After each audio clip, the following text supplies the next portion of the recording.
Howdy, folks, and welcome to episode 149. Did you get done? I didn't. I wanted to get 20 miniatures done, which by War Mutt's uh, point system would have been 60 points because my guys are over 35 millimeters tall. But life happened. So I ended up with 21. Um, I got 7 dudes painted and based, and I'm happy with that. That's the other question I posed in the little blurb is, are you happy with what you got done? And to be honest, with what happened this month in my life, yes, I'm definitely happy. Before we dive too much farther into it, let's go ahead and talk about our sponsors. Obviously, we've got uh, our primary sponsor, uh, Wiley Games with Fistful of Lead. You all know the drill. It's my go-to game. Yeah, I play other games. I really do. In fact, I'm going to be running 2 non-Wiley games at March to Victory this year. I'll be running my game, and I'll be running 2 Fat Lardies. What a Tinker! But if I want to play Star Wars, Fistful of Lead. If I want to play Battlestar Galactica Starfighters, Fistful of Lead Starfighters. I want to play Cowboys and Indians, Fistful of Lead Reloaded, redone, I don't know. Whatever it is. Reloaded second edition. Yeah, that's it. So, it's my go-to game. It's fun. Uh, then, of course, our other sponsor, GeekGamingUSA.com. Get your bags of stuff. Make your bases look amazing. Make your bases look great. I can't say enough about how easy the stuff is, how just simple it makes it, and you don't have to have a lot of it. I mean, um, this bag here, it doesn't seem like a lot, but that's gonna last, man. But easily hundreds, at least 100 miniatures, maybe even more. So, yeah. And then when you do make your order, drop a little note in there, and McMurray will send you something that's not going to throw the weight off. He might find a resin airplane or something to throw in there for you. So, geekgamingusa.com. Now, we have one more new sponsor. Starting tomorrow, February 1st, I am opening my own Apple repair shop here in Pittsfield, Illinois. And I can now say I'm sponsoring my show. It's called the Mackie R, and I'm hoping it takes off, and I can do great things with it. So you might start hearing stories from working on phones and computers. Who knows? Might be fun. Let's go ahead and take a look at what people are saying over here.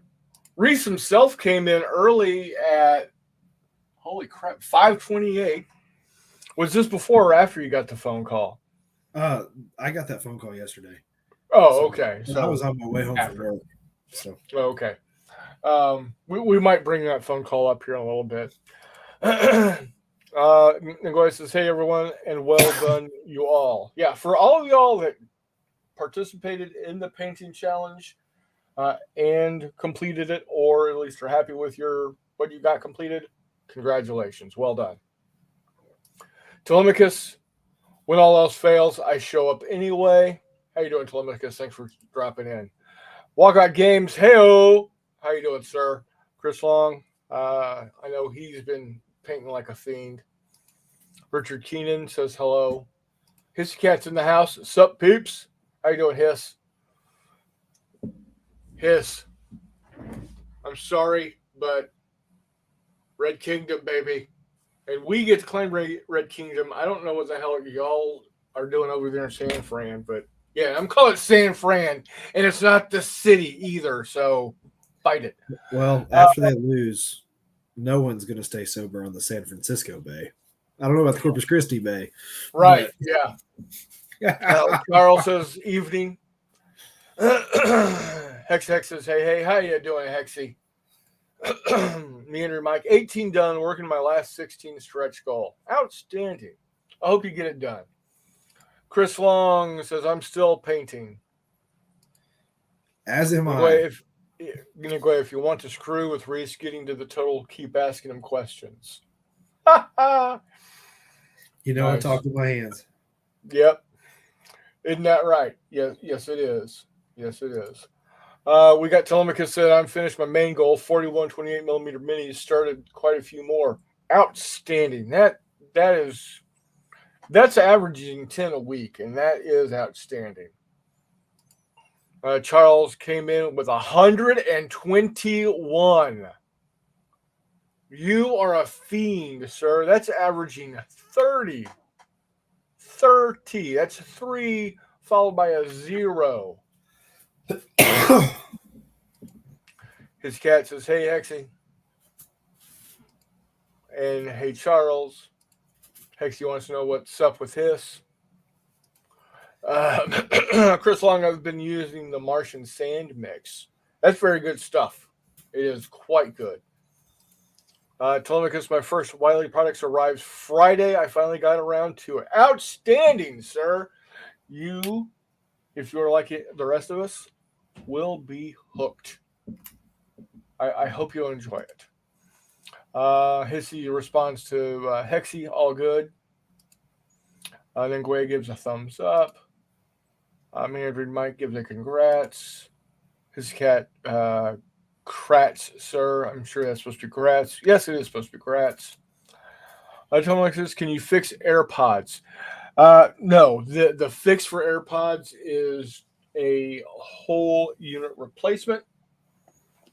And what I mean by a whole unit replacement is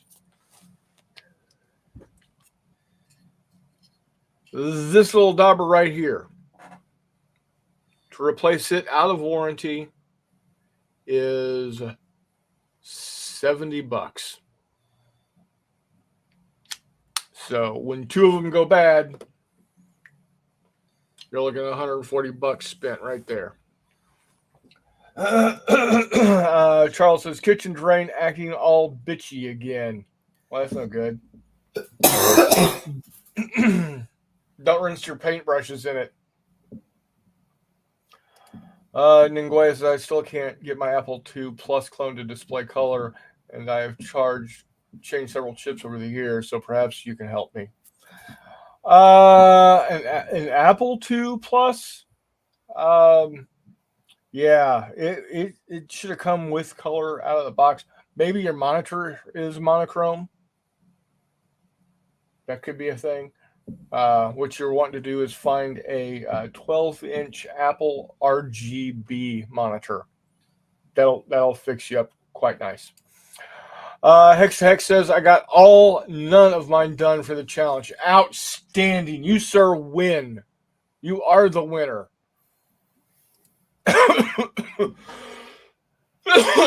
Chris Long says, hissy.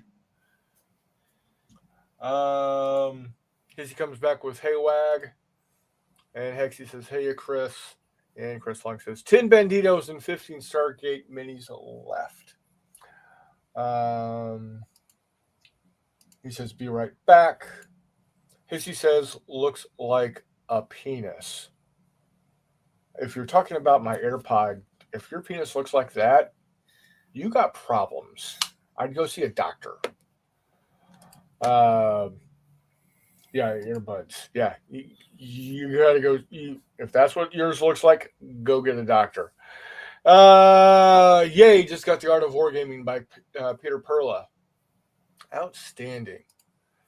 I can help stay away from Apple. Shush you. Um, I've been using Apple products since 1987. I've personally owned products since 1995. I've been an Apple authorized or Apple certified technician since 1998, and I've been an iOS certified technician, that's iPhones and iPads, since 2014. So I got a bit of experience. I know what to do. Hissy just needs to get laid. Yeah, he does. He's yowling. Gordo, how you doing, buddy? Glad you could come and join us tonight. How are things going over in the WoW world? He and I play World of Warcraft from time to time. Lately, quite a bit. He's at home bored with the Panomia. Ooh. I love all my Apple products, and we have a lot. Yeah, I have a couple of times I've owned Windows computers because I've had to for the job I had. But as soon as I was no longer with that job, I got rid of them. So yeah, not a fan of Windows for no other reason than I've been an Apple guy for so long. Gordon says good. And Nguyen, shots fired. So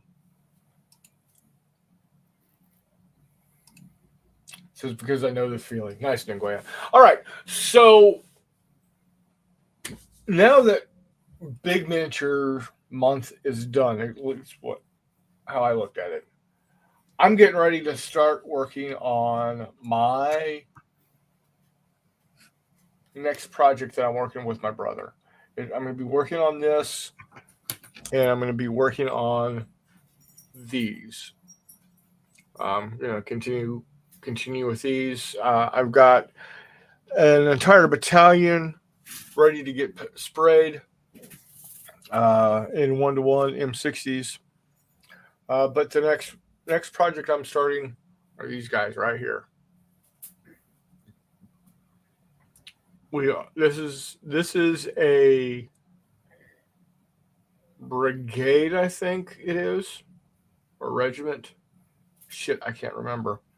Anyway, it's a single stand for Altar of Freedom, and I'm doing the Confederates.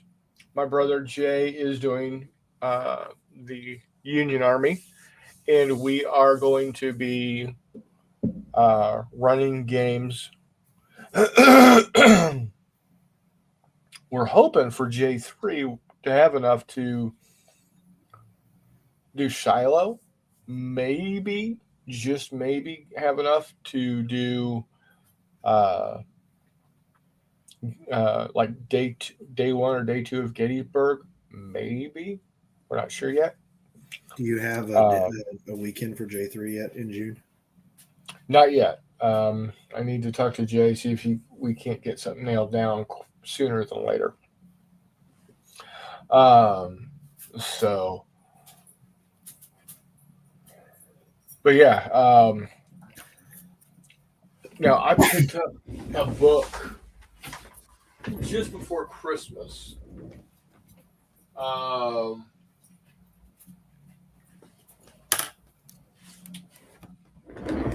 Great Commanders, Head to Head, the Battles of the U.S. Civil War. And what's cool about this book is it's got 11 battles, everything from First Manassas all the way to Kennesaw Mountain. And like, for instance, Shiloh. It talks about Grant versus Johnston.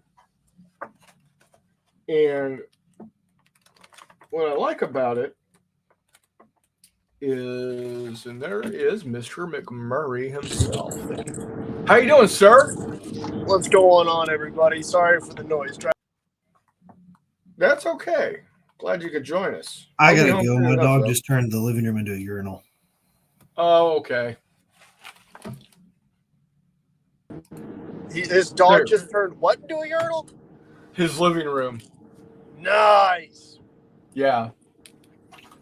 So hopefully he can get that taken care of and come back. Yeah.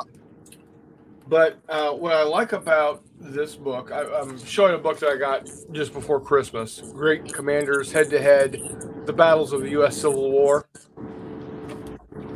And with 11 different battles. And so, for instance, Shiloh, it talks about Grant versus Johnston. And gives a little background about them, when they were born, when they were etc.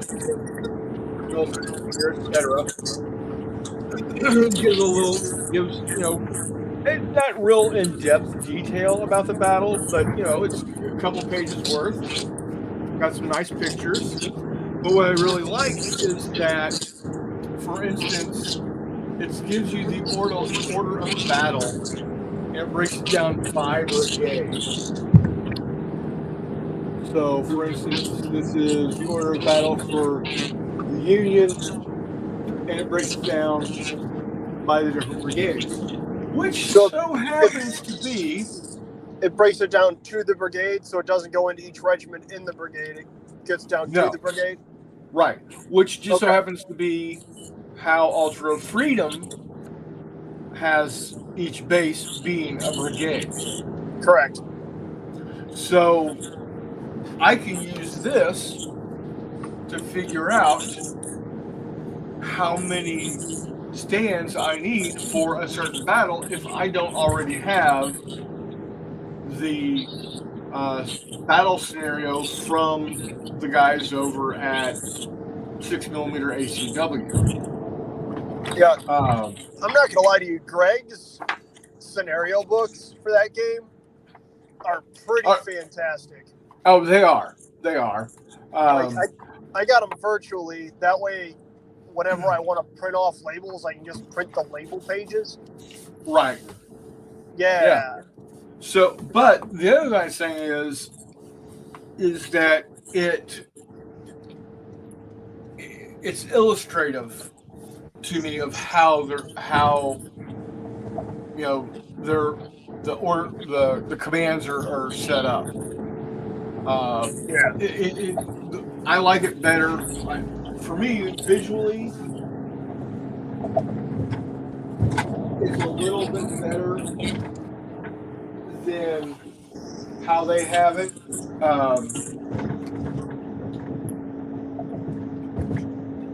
Because how they have it is it's like this, which is nice. But this is just another way of looking at it, and it just helps me envision, because I'm used to orders. This is the way I'm used to looking at orders of battle. Like all the research I've done for my 49th Armored Division project, all the order of battle that I'm working with are lined out like this, because that's how they're lined out in the field manuals, U.S. Army field manuals. So it's just, I'm gonna pick up those scenario books because the scenarios are great. The other thing is that they've got the maps in the scenario books, and what Jay and I are gonna do is take a piece of felt, hang it on the wall, and then project the map up onto the felt, draw in where the roads and the rivers are, paint those in, and so when we lay them out on the table, boom, done. There's our battlefield. Yep. So, That's what I did with. So I originally set out to play Altar of Freedom in 2 mil, right? So yeah, using it like travel battle style.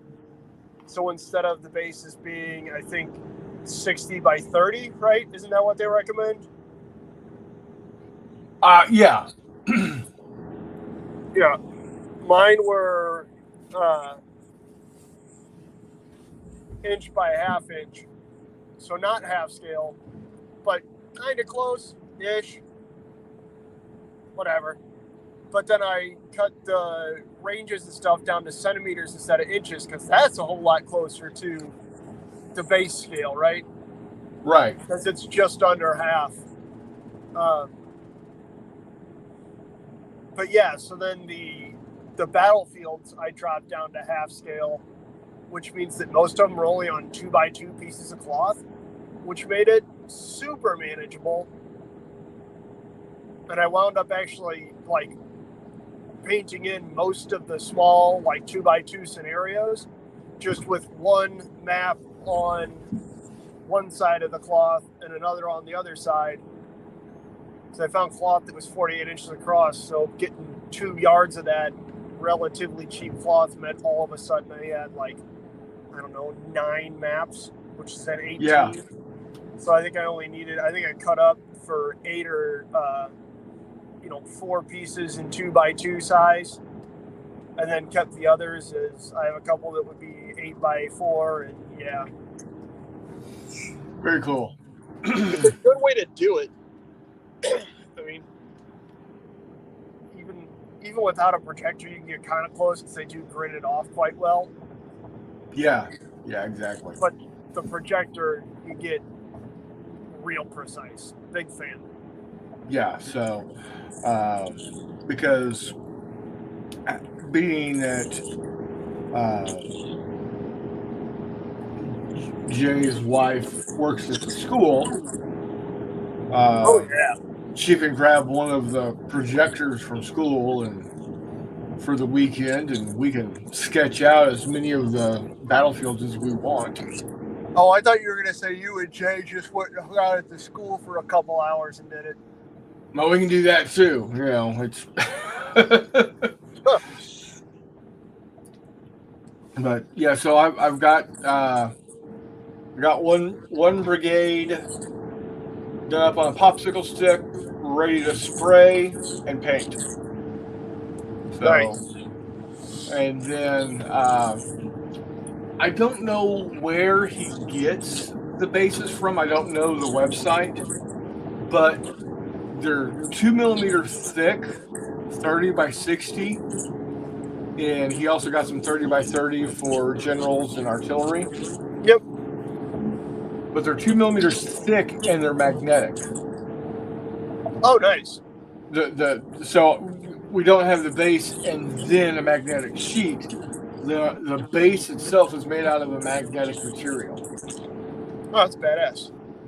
Yeah. I need to find out where he gets it from because they're actually not that expensive. I think they came out to like 10 cents a piece. Oh, that's stellar. Damn. Yeah. So, he got, I think we got 100 bases each. Maybe 50 bases each. I don't know, but we've got enough bases to take care of everything. Yeah.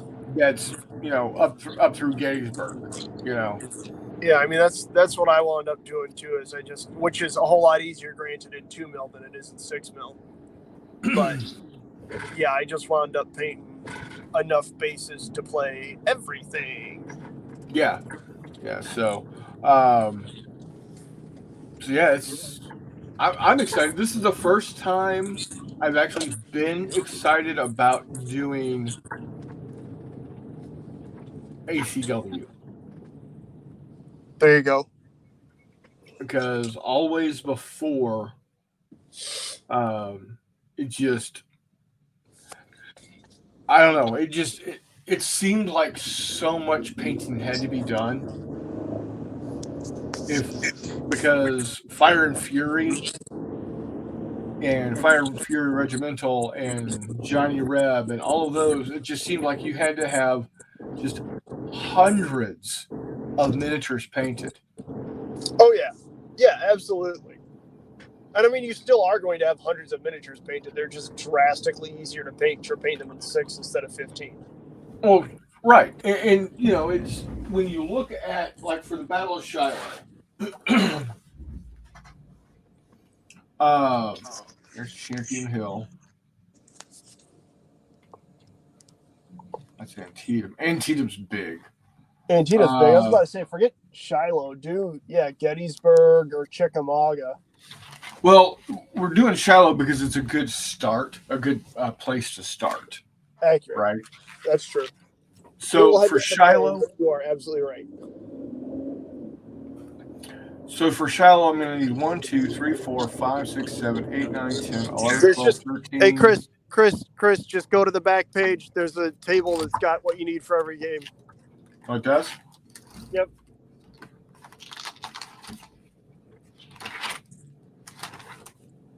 Like the last or the second to last page has like inventory list for everything you need for each scenario.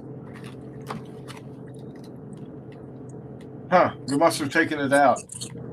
Are you in the scenario book? No. I don't have the scenario book. Shit. Okay, my bad. That's okay. Each of the scenario books. I'm sorry. So what they must have realized is when they, after making the rule book, they realized, it would really be good. Yes, correct. But still, yeah, it's like 2, 4, 10, 13, 16 infantry stands. 16 of this many. Yeah. Right? That, if I'm able to figure out how to paint these efficiently, I can have 16 done in a weekend. Easy. That is supremely I can have 16 done in a night.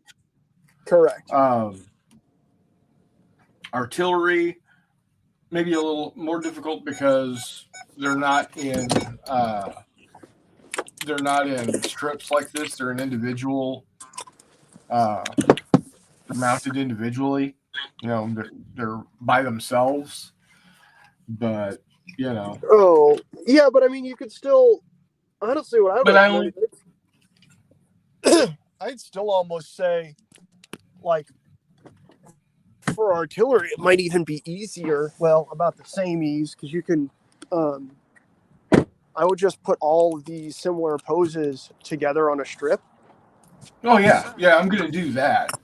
That way, you can hit, 8 gun commanders and then 8 rammers and then 8, straight line.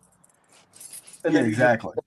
That's something that tripped me up for the longest damn time, right? Like I was all proud of myself for painting on sticks, but at the same time I got way ahead of myself. And this is with Flames of War, right? So I would look at all my miniatures, lay them out, and then I'd put them on sticks based on bases, right? So I'd have 2 bases worth of guys on sticks before then realizing I'm doing this in the wrong order. If I paint them first and then I decide who's on sticks, I can paint so much faster. Holy shit. Yeah, just to the point of absurdity almost.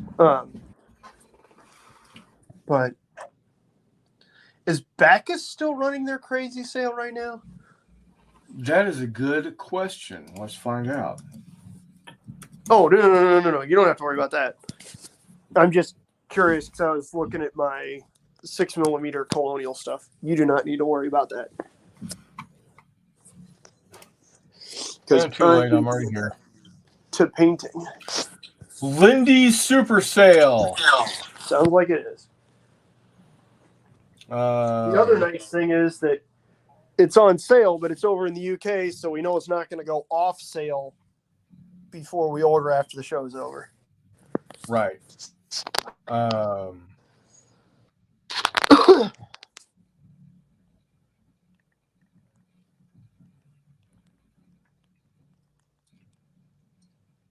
let's see here.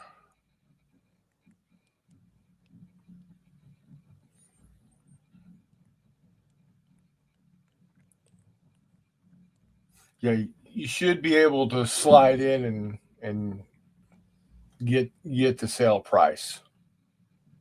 Oh yeah. And I don't need a lot. Honestly, it's super tempting, right? Because again, the idea is I feel like bolt action is drastically more doable in smaller scale with not bolt action, black powder. It's drastically more doable in smaller scales with smaller figures and bases because all of a sudden you're not painting 24 British with facings and 24 28 millimeter Zulu for every unit. Right. Well, I take it back. Painting that many, you're just painting them drastically not in that scale. So you paint them so much faster. Oh yeah. And I've already got a bunch of. I already have all those British, painted and on bases from when I was farting around with trying to play with those things and the tripods from Tripods and Triplanes. Right.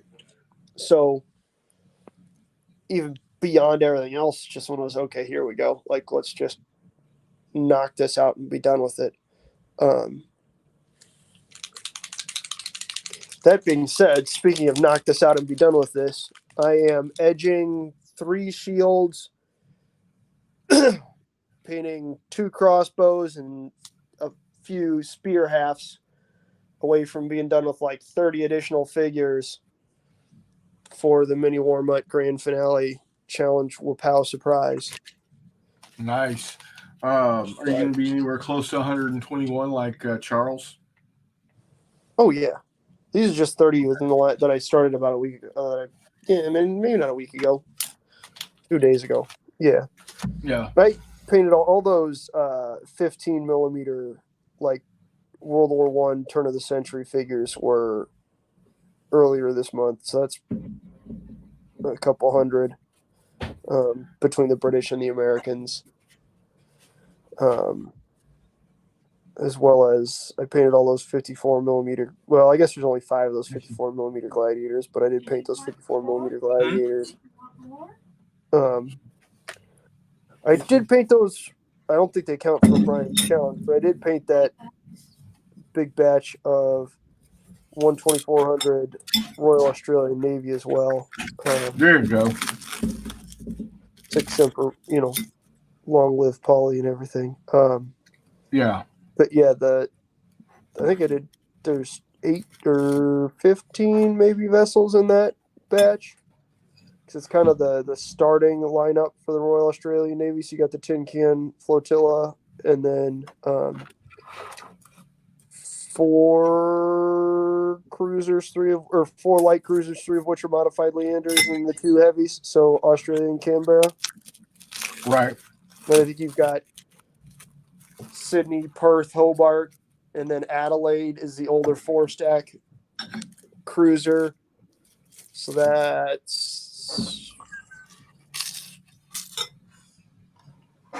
6, and then I did the 5 VW class or the 5 V class, as well as the flotilla leader Stewart, and then a few Bathurst frigates, Grimsby class frigates.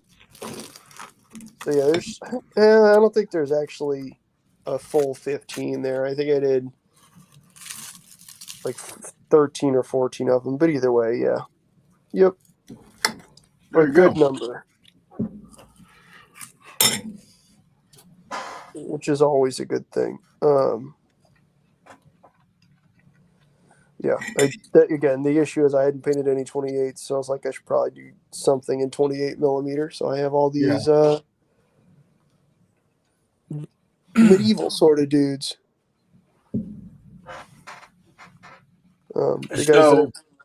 Yep. Now Donna wasn't part of the challenge, but she did paint 1. Nice. And he's back. Everything cool? Hey, Reese, what's up? Was that kind of cool or high?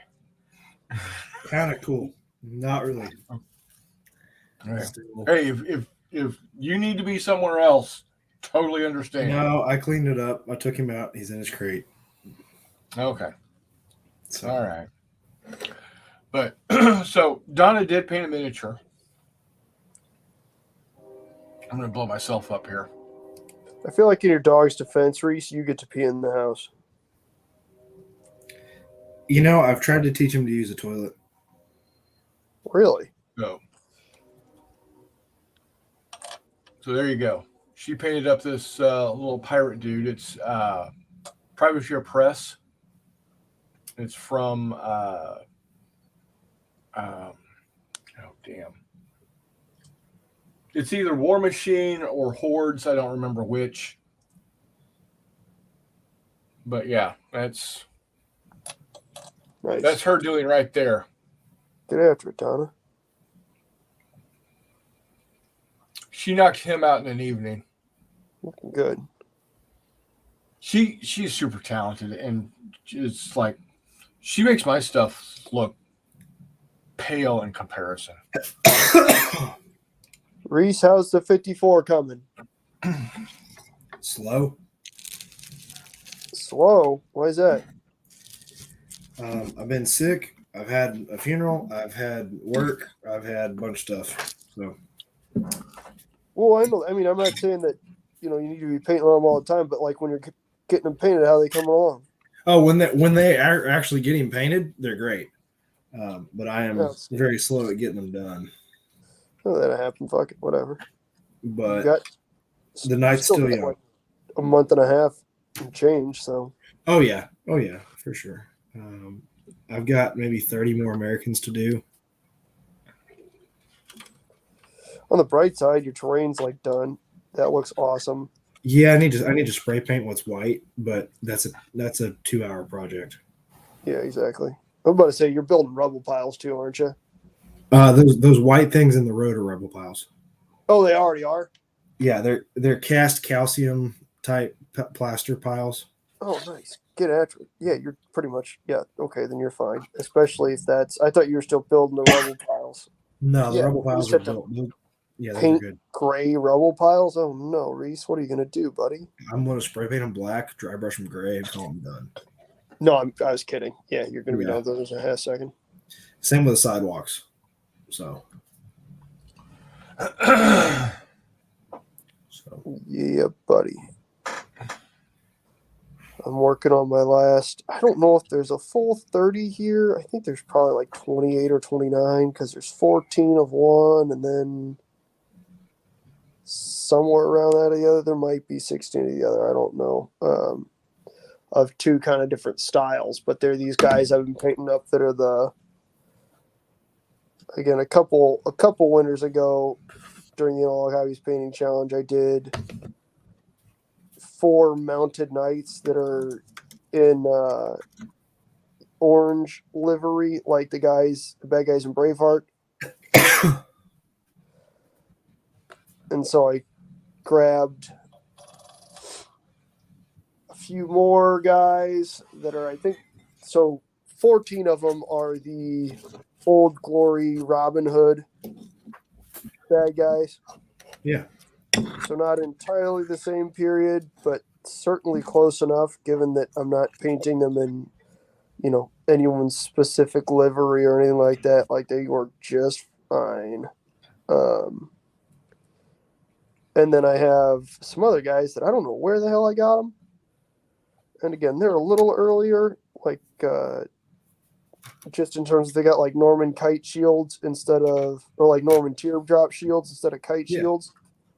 But I got them. I painted they're the lower class little fellows, because again, there's a few more of them than there are there's 12 of the Old Glory figures, and then a few command figures. But then these guys, I think there's 14, 15, 16 of them.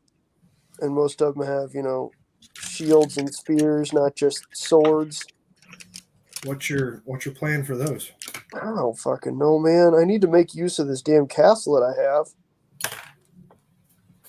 Because the castle looks awesome. And I've never played on it. / I also need guys for my Thomas Foss rabbits to fight. Valid point.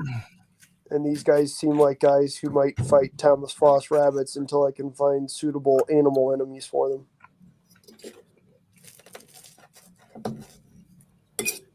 / those furry bastards might just wind up fighting just about everybody.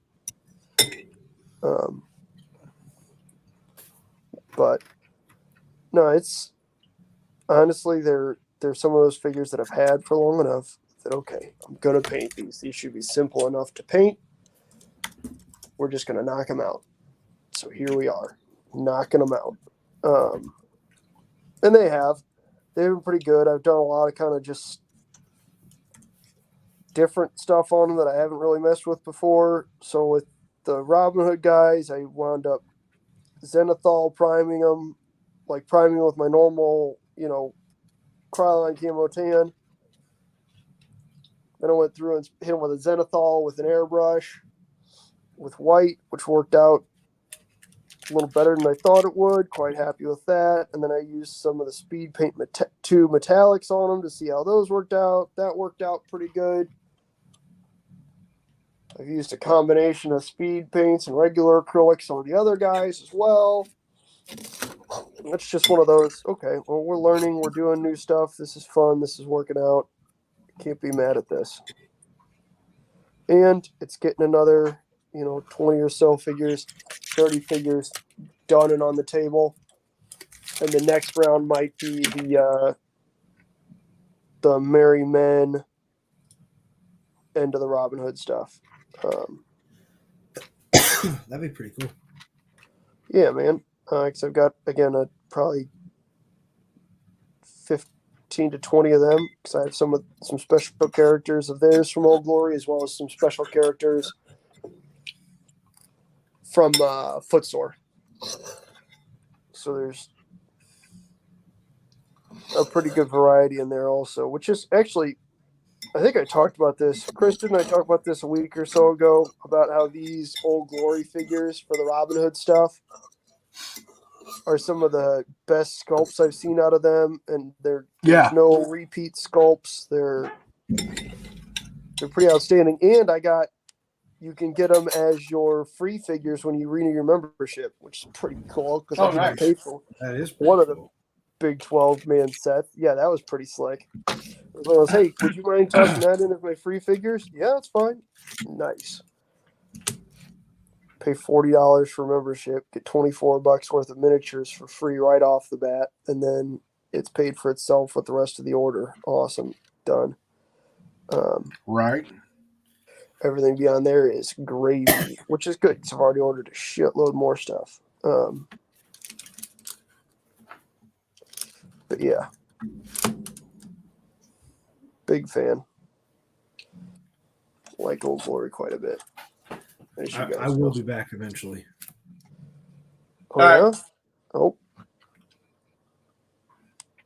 Well, at least you didn't completely log out. Fair. What else have I been doing? I've been farting around. Hopefully that next or last, whichever version you want to run with, printer, I'll have in the house and up and running by tomorrow night. Oh, nice. Which is entertaining because at 1/1200 I can print an absurd amount of stuff on one print bed. Yeah. Like the entire River Plate, the entire Denmark Strait. So, Wait, in 1/1200 scale? Yeah. Jesus. Big. I think Hood is 8 inches and change long. Good damn, dude. It's big. It's big. Yeah, Hood is 214 millimeters, if I recall correctly. All right, guys. To give you an idea what we're talking about here, this is the USS Texas in 1/1200 scale. Yeah, it's big. This is a standard size to give you an idea of the scale. This is a standard Star Wars, not Shatterpoint, Legion. Legion Uh, 32, yeah. 35 millimeter miniature. Yeah. So this thing ain't small. Yeah, and Texas is a relatively small vessel to start with. It is. It's a battleship, granted, but it's not. Yeah, Again, she's not very long. Yeah, I mean, again, so we're printing out Denmark Great. So there's Bismarck, Hood, which are colossal. Admiral Hipper is a heavy cruiser, but it is still big enough that experienced gunnery crews on British vessels thought, "Oh, that's the Bismarck." Yeah, well, because and it's not like every artillery piece the Germans had was an 88. Well, no, it's because it's a big ass, central battery, or it's a central, Christ on a bike, central citadel, big old. Again, it's a heavy cruiser, so it's not necessarily full blown battleship size, but it's certainly close. The big difference is it's got lighter armor and 8-inch guns instead of, heavier armor and 15s, but it's still got a similarly shaped citadel, 2 twin 8-inch gun turrets. Yeah. And from a distance. Tapered stack. Yeah. Yeah. It's big. Again, that's the thing. The Kriegsmarine didn't build, small heavy cruisers like, you look at Exeter and it's like, the hell's this thing? Right. It's got 6 tubes on it. What are you guys doing? But anyway, so it's got on that build plate is those guys, those 3. Then, like I said, Prince of Wales, which is sizable. That's a new production battleship as of 1940. In May of 1941, when Bismarck got sunk, it still had civilian engineers on it because it was still fitting out and working out its gun problems. So real quickly, to give you an idea of how big Germany made their cruisers, the Prinz Eugen, Admiral Hipper class, length 697 feet 2 inches overall. And how long was the South Dakota class U.S. battleship? The USS Texas. Oh, that's way was only way 500. Was only 573 feet long. Exactly. I think a South Dakota is right at about the same length as one of the Hippers. Yeah. But then I think I actually have Scharnhorst on there as well as the four. The U.S. The South Dakota is 680. Oh, yep. So a little shorter, just barely. Yeah. But yeah, I threw on a Scharnhorst as well, and a might have an R class battleship and a Queen Elizabeth on there, maybe. Yeah. I think I do. So I mean, it's a big build plate. The saying "Go big or go home" is apropos. Oh yeah, they weren't going home. Percy's in the house. Percy Block working feverishly now to finish basing units for Mutt's challenge. Outstanding, sir. That's what's up, Percy. Good to hear, buddy. Good to hear. Good to hear. What are you working on, Percy? What are you basing up, buddy? So the question that I had posted was, are you happy if you did not achieve your goal? Are you happy with what you got done? And my answer was, I didn't get it done. But yes, I am happy with what I got done. So, yeah, so what was your goal, Chris? I wanted to get 20 miniatures done.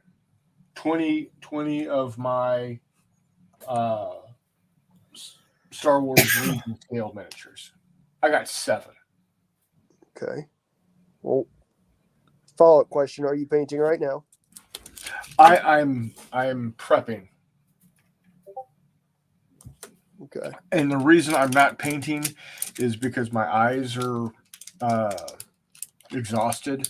I've got a lot of eye strain because I did I had to do my month-end reports today. So I was looking at the computer screen all damn day and not being able to, focus on something other than my computer screen. So Gotcha. Gotcha. I couldn't see the detail tonight if I wanted to. He says 15 millimeter fantasy of Ranger, Bowman, and Swordsman. Outstanding. Get after it. Outstanding. That sounds badass. Make sure I'm excited to see the pictures, Percy. I'm very excited to see the pictures. Those should look fantastic. Are they Coruscant, my man? Or who made them? Who put them out there? So, Chris, were you painting 20 for a specific project or just 20 in general? 20 in general. Okay. Just because. I gotcha. How are your miniatures looking for your games at March Victory? I've got the Italians printed and primed. It's not going to take much to get them painted. What scale are they? 1/6000. Oh yeah, they're pretty much done. Okay. I need to get my British printed. Well, I got to get the STLs and then get them printed, but it's not going to take long. And then I've got the tanks. The tanks are done. I mean, I've had what a tanker in the bag for shit. Yeah. 6 years, 7 years now. So yeah. So I mean, I guess the question there is: are you thinking about adding more tanks to that, or different tanks to that? Give you a little bit of variety, or are you going to stick with what you got? I might, but I also might cheat if I do and go buy some of those tanks. You know what I mean? No. The World of Tanks. Oh. Where paint those instead of printing them. Yeah. And hell, I mean, painting 15. They're base painted anyway, so it would just be a matter of doing some dry brushing and some wash on them to make them look good. Gotcha. But, I didn't realize those were already base coated. Yeah, I mean they're already built and everything. They're supposed to be able to be popped out of the box and played. Gotcha. World of Tanks, which is just the rebranding of the Tanks game from Gale Force Battlefront. 9. Gale Force 9. Battlefront. Which is Battlefront, yeah. I find it interesting that I can buy a World of Tanks tank already built and semi-painted for less than I can buy the exact same tank from Battlefront, and I got to build it. That's not surprising. You know what I mean? The exact same tank. I don't mean, that's an M4 Sherman and that's an M4 Sherman. I mean the exact same model. It's crazy talk. Are they the exact same model? Like, you don't have the options that you get from Battlefront. No, I just mean, like, there's no way they're the same model. Because those models are pieces of shit, and Battlefront isn't going to pay people to sit there and put those turds together, especially the Shermans. Like, it's still an M4 Sherman, but I don't, like, it's not that god-awful fucking plastic kit that they then put together and paint, because you couldn't pay people enough money to do that, even in fucking Malaysia where they're based. I don't know. Those are the worst fucking plastic kits, dude. Those things suck. They put those things in the old, like, Open Fire box set and they hit the Beach box set. Yeah. People lost their damn minds. Holy smokes. Those are terrible models, man. Like, you put them together and they look like Soviet tanks because the the weld lines are all giant and opened up. They look Yeah. positively god awful. But yeah, ugh. Telemachus says I stare at a screen all day, every day for work. My eyes are now dead permanently. I know, brother. I know. Eric's in the house. How you doing, Eric? He says, I like your sweatshirt, Chris. Nice colors. Yes, they are. They're quite nice. Go Chiefs.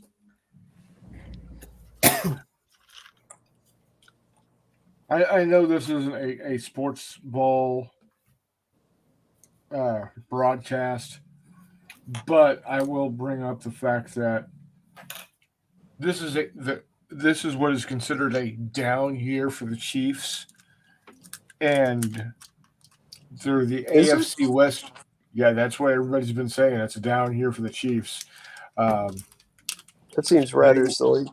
They were again the AFC West champions for the 6th year in a row.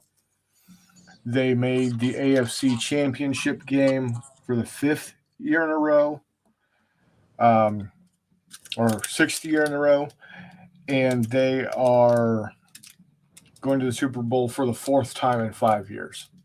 Yeah, again, that Yeah. seems like a dumb time to call it a down year. Yeah, but that's what they're saying. So hey, got the possibility of going back to back Super Bowl champions. So we'll see.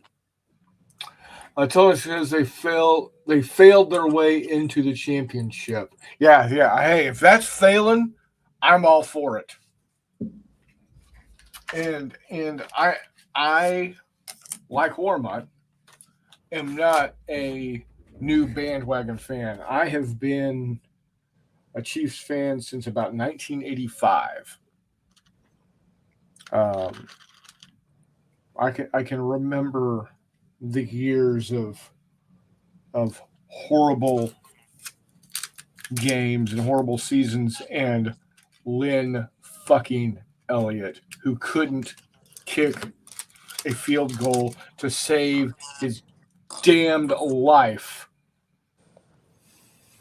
in the AFC Championship, or not the AFC Championship game, the game just before the championship. Had home field advantage. They were the first round bye. Had everything going for them. Fucking Indianapolis rolls in, beats them by a score of like 9-6. Because our kicker, Lynn Elliott. I mean, if the score is 9-6, I feel like there's people who fucked up well before the kicker gets in there. Yeah, but when you miss like 3 or 4 field goals, all with inside 40 yards. I'm not saying he's a great kicker, but yeah. I'm saying like, but there's like, there are other failures at that point. Yes, I get that, but yeah, you have one job, and you're not doing it. Literally, you have one job. No. But I feel for Baltimore's kicker, because that's exactly, exactly what we went through with Lynn Elliott. I feel, as a Chiefs fan, but as a human being, oh man, that sucks. I feel bad for the guy.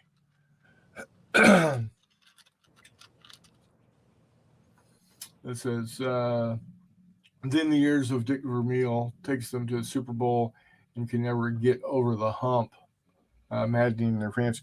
Actually, with Dick Vermeil, we never got to the Super Bowl. The first trip back to the Super Bowl was with Mahomes. We did. That first year. Oh, yeah, you did. Yeah, the Rams did. Yep. Of course, Kroenke decided, hey, fuck St. Louis, I'm leaving. It's okay. I feel like St. Louis has also gotten the point across to fuck Stan Kroenke also, so that's all right. Yeah. So, well, I mean, and now you do have a football game again, or a football team again. Who? The St. Louis Battlehawks with the USFL or the UFL. Oh, yeah. which I'm waiting to see what the schedule looks like because I'm hoping, since they're in the same division as the San Antonio Brahmas, that the San Antonio Brahmas will come to St. Louis and play the St. Louis Battlehawks. Then I can go root and support for my San Antonio home team, being that I'm from San Antonio. You're not from Texas. It's a fucking lie. Shut up. You That shut being your said, damn did you see that Texas touched water today or yesterday? Oh, what on how? What They doing what? partially refloated her. Oh yeah. Final She refloat went. will be at an She undisclosed went. time, maybe in late February or early March. Yeah, she went 14 feet above keel. Yep.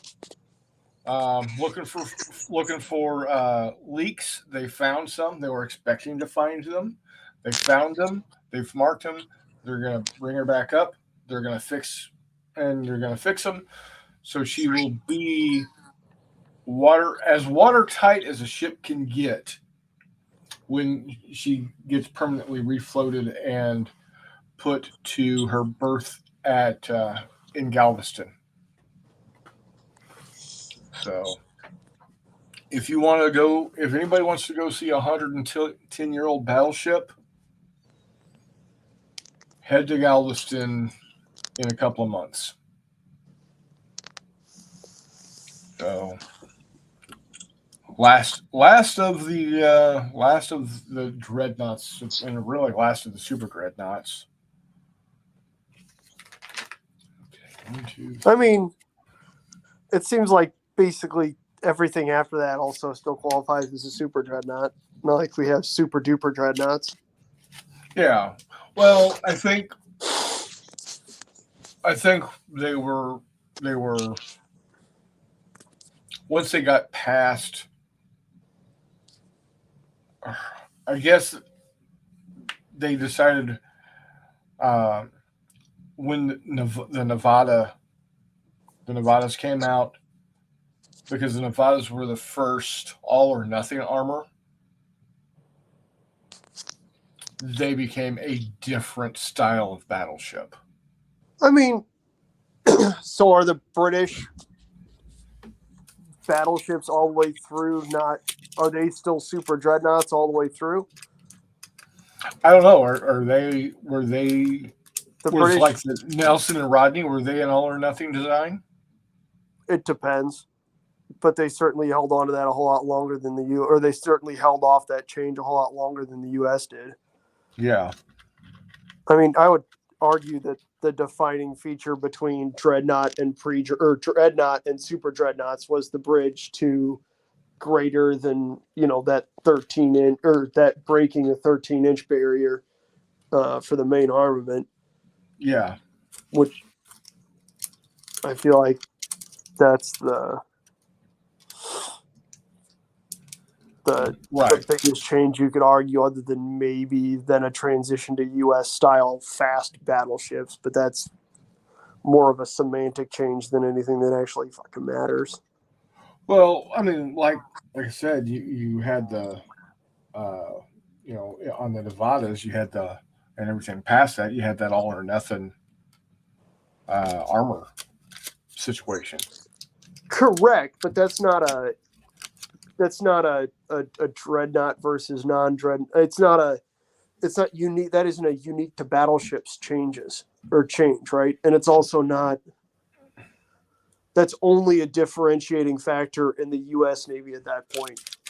Right. Whereas I see what you're saying. Yeah. Versus super dreadnought, that's just an all over. Like, that's something that you saw happen everywhere. Just like the transition from pre-dreadnought to dreadnought battleship is a very clear worldwide, nope, this is how we're doing this shit. Yeah. And then the same with the transition to super dreadnought, because the only time you see something fall back under that is the Scharnhorsts. And there you get people calling them battle cruisers anyway. Like the British called the Scharnhorst battle cruisers. because they were far more in line with the German battle cruiser concept of if you have to go with speed, armor, and armament, and you can take 2, throw 1 away. They took the speed and armor as opposed to the traditional British battle cruiser doctrine, which took armament and speed. Yeah. Which is why they were then, large cruisers or whatever the joke was. But I mean, I'd call everything. I'd still argue that unless you have some sort of drastic change, like if the entire world had looked at the Nelsons and said, "Oh shit, we're doing this." Like obviously, the French looked at the Nelsons and were like, "Oh, we're gonna do that too." Except for we're gonna entirely isolate our main armament inside of 2 turrets because fuck duplicate. Like we don't need any sort of backups. We're just gonna go full bore. Yeah, exactly. But my point is, like, if that had happened, I'd say that'd probably be a solid argument for, okay, here is another fundamental shift in the design, or another big, not necessarily fundamental shift, but another, big jump, big hurdle, big change. Right. I don't know. We have bored Reese to death. Mm-hmm. Are you alive? I'm trying not to choke and cough and everything else, so I'm staying out of the. It's all good, brother. Sorry. You're good. I need to go refill my water glass. It's all good. We've just been ranting about the semantics of. Well, all I know is that in May of 1941, the war had just begun. Correct. And the Germans had the biggest ships that had the biggest guns. I tossed that little one in there, not the second part, but they did have the biggest. I caught it.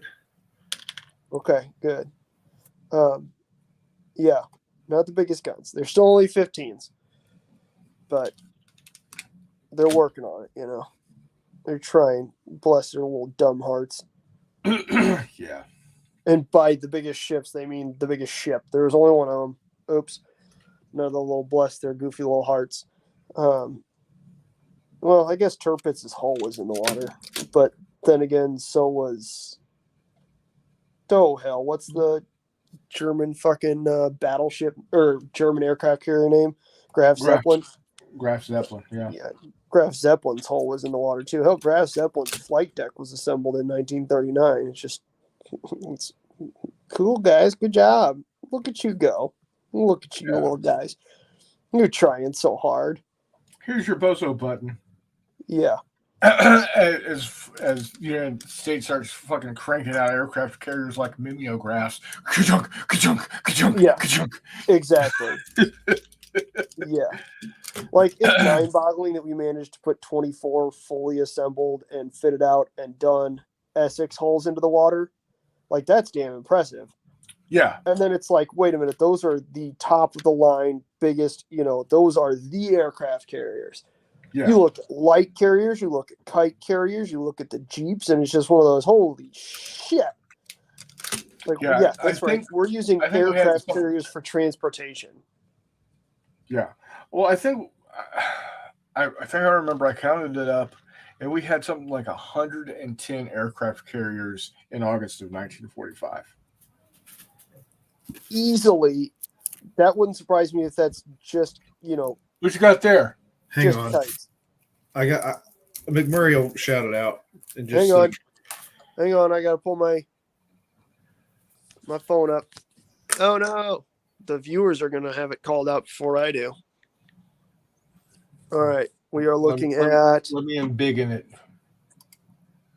Jesus Christ. Yes, please. Thank you. I can't see that. Is it an SA-80? I'm looking at the weirdest profile. Put it down in front of your shirt. You're good. Just it's. There you go. I'm looking at it in a phone screen, and it's 54. I can't see it, buddy. Is that an Austin? It's an Owen. Close. That's the fucking one. Yeah. Correct. I actually shot one of those. They're quite quite entertaining. Really? It looked like a stormtrooper rifle. Yeah. I feel like your sights would be a little wonky.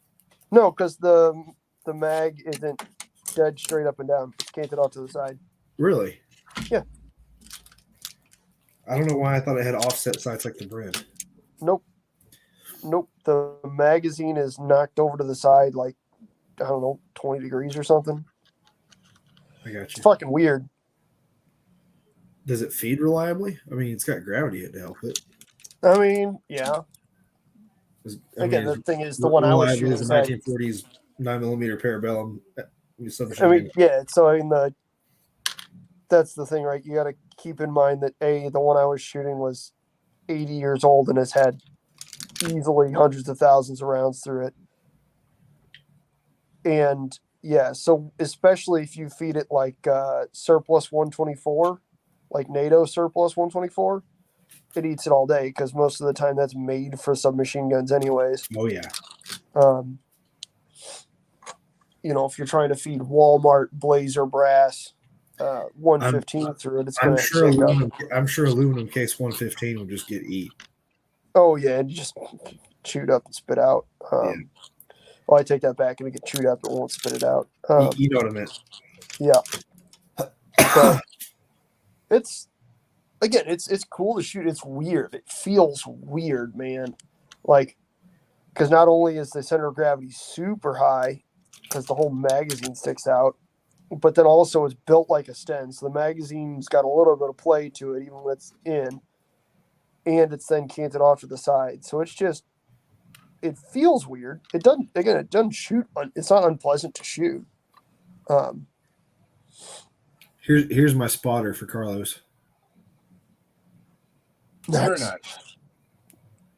So, Running around with his M14, I see. yep. I'm still You've read the big books. into my face is ugly. So You've read the books. what'd you say? I said you've read the books. You know What the makes things. What makes you say that? Because Marine Corps scout snipers tended to stick with the M14 even after the M16 was adopted and brought into service and was lighter and would have been easier to carry around, but you couldn't use the same ammo in a pinch. Yeah, Granted, you could. I was reading, That ammo universality is only one way. I was But I was reading something where they were using the 1952 pattern Grand Sniper up into like 67. yeah, so as I understand it, before they adopted the Remington 700 as a standard, the options were a Winchester Model 70 or one of the M1 Ds or Cs. Correct. And of course, as I said, the Marine Corps came out with their own specialized version of that in 52. Correct. Not many of them, but there were a couple of them. Yes. What year did they standardize the M40? Do you know? I don't know, but it was not as early as a lot of people would look at pictures and think. I know they showed up at least in 68. I'm not saying they were standardized in 68, but I know they showed up in 68. Again, yeah. So I'm not sure because I think the M40 itself was adopted as the Remington, based on the Remington 700, not the Winchester Model 70. Correct. The M40 is a 700 action because of the Correct. changes made in 64 to the Model 70. Correct. Because Winchester screwed the pooch on that one. Anyway. Correct. Anyway, so many levels. Yes. If I could go back and kick somebody in the teeth in 1964, I would. I would, honest to God, still prefer the 700 for a couple other reasons anyways. Just because the 700 really knocked that end of the Mauser, action evolution out of the park. Oh, I'm not just talking about the Model 70. That's true. That's fair. But anyway, moving on. We want Model 8s. But Shite. Go ahead. okay.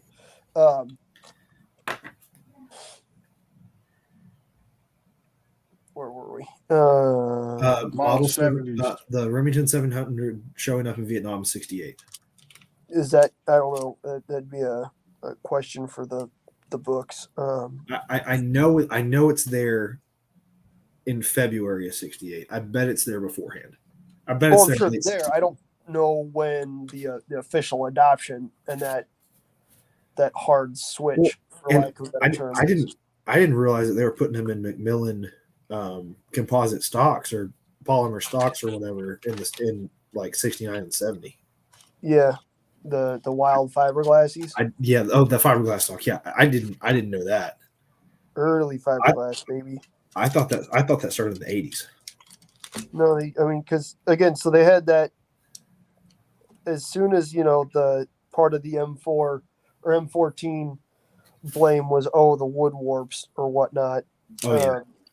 Then as soon as that was a thing, it just was one of those, okay, well, we're going to reduce even the possibility of that, period, end of story. This won't be able to be a thing. Makes sense, I guess. But yeah. It's still just interesting to me, I guess. It is. I mean, at the same time, you got to think, like, that was also kind of an odd time. Like, it's 1968, but, a year and a half, 2 years later, MAC-V was still experimenting with laser-guided munitions. It's just that the laser was the size of an M60. In '67, they were using a rocket-powered projectile pistol. Exactly. I mean, like, the shit's out there. It's just not quite as out there as people tend to think. I'm still trying to figure out what the Army was using '65 through '68 for sniper rifles. Yeah. Or sniper rifles. Oh, Jeff's here. No. Mutt. Oh, dude, shut up. It was wishful thinking. What can I say? Sorry, guys. Jeff might actually be able to help us out on that question. It's a gun. It is a weapon system. Yeah. The gun is part of the system. The rifle is part of. I don't know what you guys are talking about, so I just blurted it out. Brian's here. I'm here. Hey, how about them Chiefs? Let's go back to talking about ships, Chris. Yeah, sorry, I derailed as usual. No, that wasn't a knock at you. That was to fuck with Brian because he doesn't understand boats. Very nice. What is it? Get that, Brian. It's 15 mil. You printed it. You print that? 15 mil. Nice. You did print that, didn't you, Brian guy?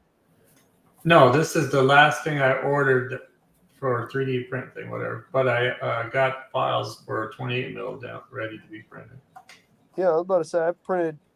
I think probably that exact building. It looks like that exact building in 28. Yeah, Coles 3D has these for 28 mil. Yep. So I mean, do that, and they're in 28 mil. So if you size them 56%, you'll get 15.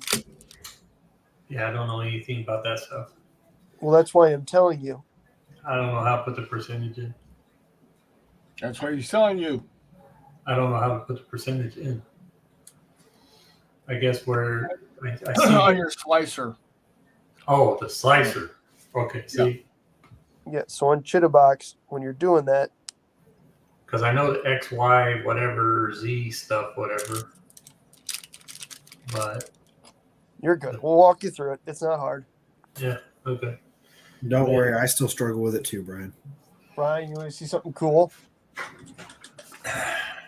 Your screen's blank, dude. I know. That's why I asked. Not hey, look. I didn't say hey, look at this cool thing. I said, do you want to see something cool? Well, he asked for consent before he flashed us. Okay, because that gives me two options. Sorry, my filter went out the door with my medicine. Oh, you put the dog in. Okay. Oh, okay. Yes, let's see it. Ooh, Romies. No, Were those Romies? Go back. no, they're Norman. Oh, Norman. okay. Norman. And then They're all the, normies.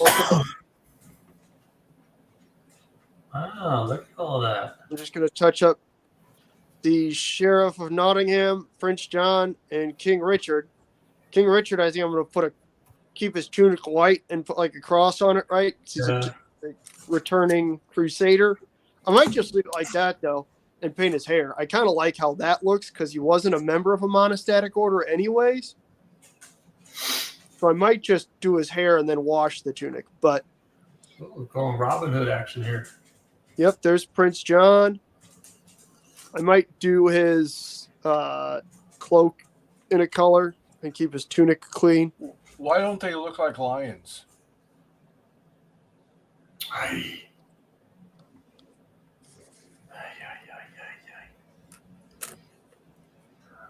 You go back to Disney. Aha! Aha! I agree with Brian. Come on, that I will die on this hill. That's the best version of Robin Hood there is. No, it's not. The recent one is phenomenal. I'm not saying it's not. I'm just saying the Disney Robin Hood, where Robin Hood's a fox and Little John is Baloo the bear. It is not, man. Like, I know you're a Disney adult and whatnot, and we don't have the time or degrees to get into that, but like, it's not, man. Especially when you've got, do you have Dave fucking Chappelle in a Robin Hood movie, and that's second place? That's Men with Tights. Yeah. What's the first 2 words of the title of the movie Men with Tights? At you? Robin I mean, Hood. Yeah, it's a Robin Hood flick. It is. didn't they make him sheriff at the end of that movie? I don't know, but it's a fantastic movie. Even the Kevin Costner version isn't too bad. Hey, Who was that? Russell Crowe that was in Russell the other one? Crowe, that one rocks, man. Yeah, that's my point. That one is. Has anybody seen Rob Roy? Rob Roy, yes. And there's that one part there I just cannot watch. That's sad. Is it a good movie? I haven't seen it. Oh yeah, but there's one part there that you might want to. Okay. So, but Rob Roy, what part of Rob Roy am I missing that was bad? Jessica Tandy, or who is it that played Rob Roy's wife? I mean, I know the history, so I mean, I understand what you're talking about. And I'm in it too. Actually, I'm in the movie. Cool. Oh yeah. Brian Cox is in the movie. Brian Cox is in the movie. He is. You know who Brian Cox is, right? Do they have is there like a Tyrion Lannister sort of character or what? No. Just an Brian angry, Cox. ugly guy? He's an old fart, dude. He plays Riker in the X-Men movie, whatever. Jason Wolverine. Haven't seen it. I don't know. He's the lead actor in Succession off of HBO series. Got nothing. What's that about? He's oh shoot. He's been in a bajillion movies too, man. what is I'm not gonna hold on. You gotta look it up. IMDb it. IMDb. Dewey Cox? No. No, not that Dewey Cox. No. Yeah, dude, Dewey Cox is awesome. That's a great movie. Shut up. Dewey, you're in half. Or no, what is it? You cut him in half. The guy cuts his brother in half. He was Agamemnon in Troy. Yeah, Agamemnon. Yeah. See, he was. Yeah. That's Brian Cox, spelled the same way. He was the captain of the city or highway patrol in Super Troopers. He's in He's the major in the intelligence officer from Sharp. Percy, that's some interesting phrasing there. Errol Flynn. You haven't seen Predator? I have not. You have not seen the Arnold Schwarzenegger Predator? I have not. Good gosh. I haven't seen a lot of Arnie's movies at all. Remember, Mutt, Reese is an 80-year-old man trapped in a 25-year-old body. That's sad. I read books. I occasionally watch King of the Hill and MASH. I will bet money some of those books are a little more. You watch MASH, TV series? Good deal. That's good. Probably also watches King of the Hill. Murder, She Wrote, and Are you talking about Masterpiece Mysteries or whatever on? no, Murder, She Wrote. Masterpiece Theater. I bet you watch Matlock. I used to. Matlock. Not so much anymore. I love me some Andy Don't Griffith. start talking shit on Matlock. Andy Griffith. Hey, man. Griffin's a national hero. You need to watch Barney Miller then. Watch some Barney Miller. Barney Miller. Also fantastic. Let me get my bullet. Okay, No, Barney. not Barney Fife. Barney Miller. Barney Miller. Somebody said Andy Griffith, and I'm a couple steps behind Joe. I did. Yeah, no. I'm sure Because you we're love talking about movies. Matlock. I also enjoy the original Maverick TV show. Columbo. Hang on, guys. Yep. See, man, he's got to go check his pacemaker now. Yeah. No, he's got to go. Rockford he's gotta Files. I used to watch that a lot, Percy. Rockford Files. That was one of my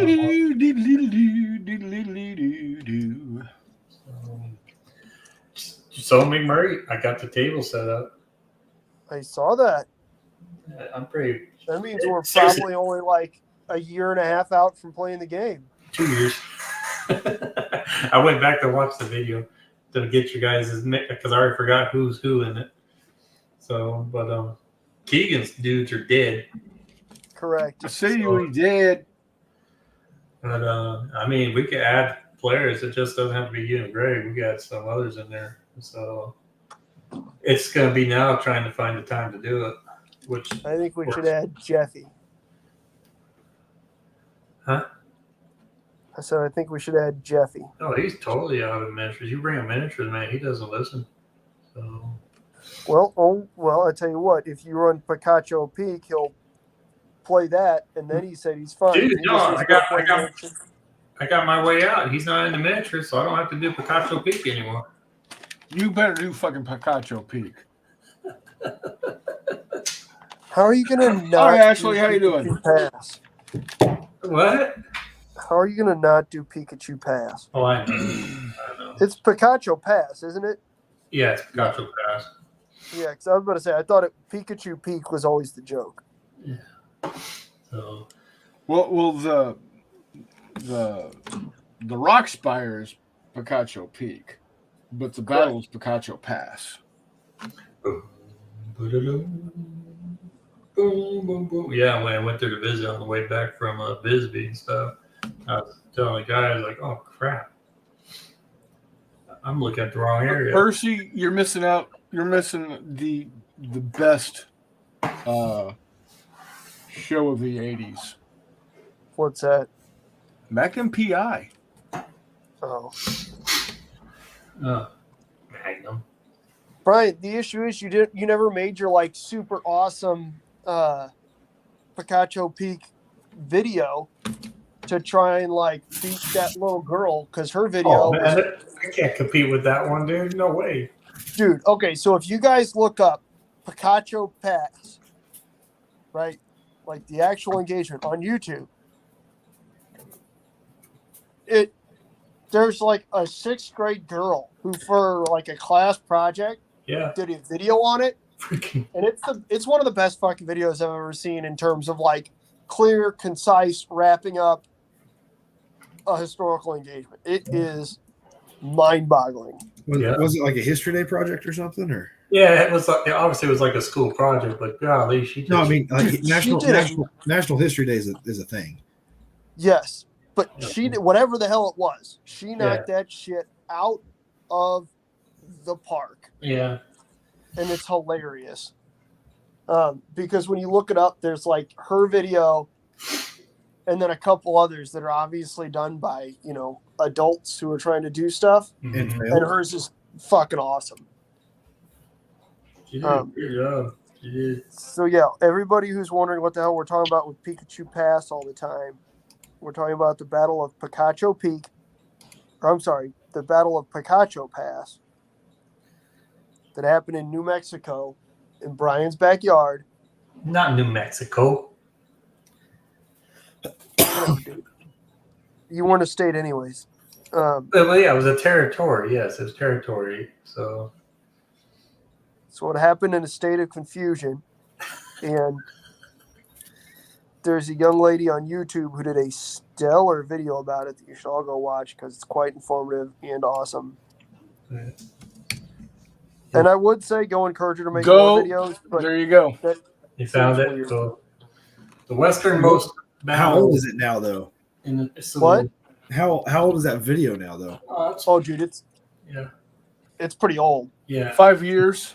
It's Oh, got so- 3,400. It's got 3,400 views. She's about to graduate high school then. Oh, yeah, that's fair. Yeah. What's that? She's probably about to graduate high school then. Probably. Either way, Good video. it's a stellar video. It is a stellar video. She needs to do videos at like fucking Gettysburg and shit. yeah. Hopefully she majors in history in college and makes more content. Something tells me I doubt it, man. I was a history major in college.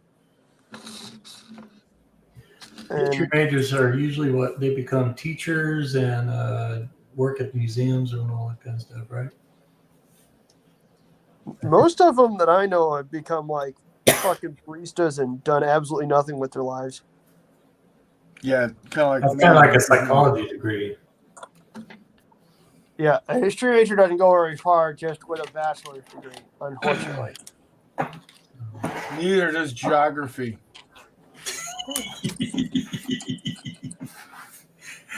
I know. You know who put you out of business? Siri. Yeah. So, there you go. Yeah, it's either way. Yeah. He needs to make more videos because that one is legitimately fantastic. The other one's real older video of some older guy or something talking about it. Can't Yeah, remember. there's a couple that looked like they were like National Park Service videos. Yeah, they're real old.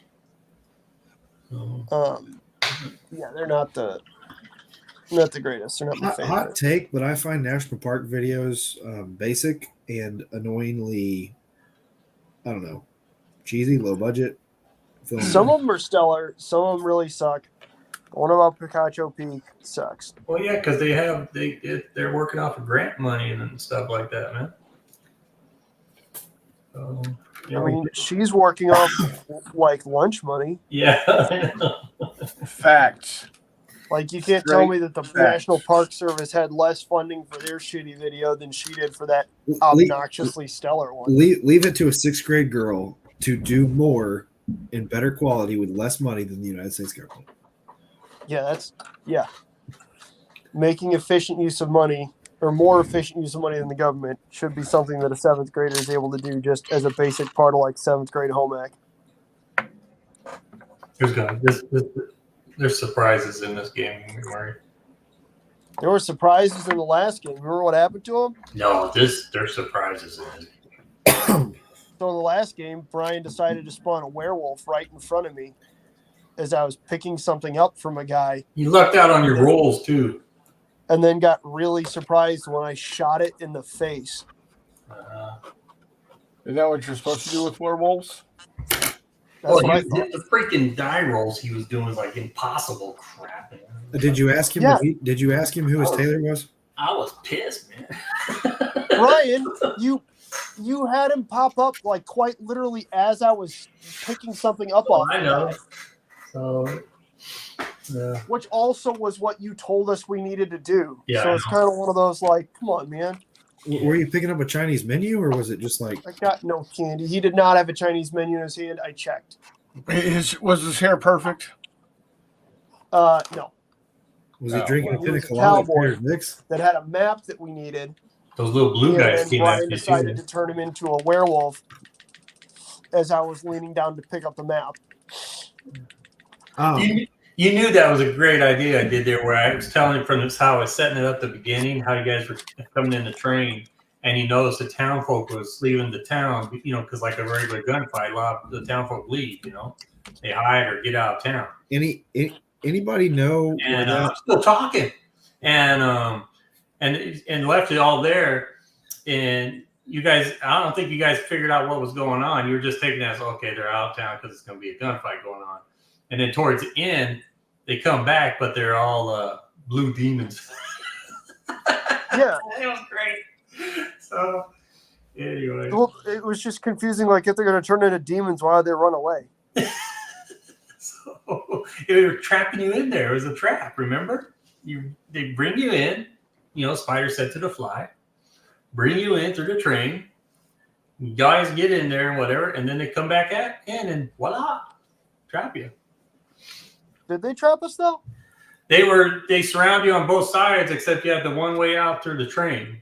And that was my way of trying to, my way of like, okay, this is your way out so we get in the game here or whatever. I think we just outsmarted him, Greg. What do you think? Greg's in the text. No, because there Greg was. and I was like, dude, I just watched the end of that game, man. You guys were like, get to the train, get to the train. Yeah, man. Let's run right back to that Predator thing, man. Get to the chopper. Get to the chopper. Get to the chopper. So, anyways. But, all right. Now you can say whatever you want to say, Reese. I was going to ask if anybody knew where a certain devil dog got the werewolf with a Dishka model from J3. If I'm not mistaken, that was a it was a scratch build or okay, because that was pretty slick. Eureka has gorillas with Dishkas. Gorillas with Dishkas. Okay. What? Holy crap, Jedi. What scale? 28. I wasn't thinking about that. That's a good point.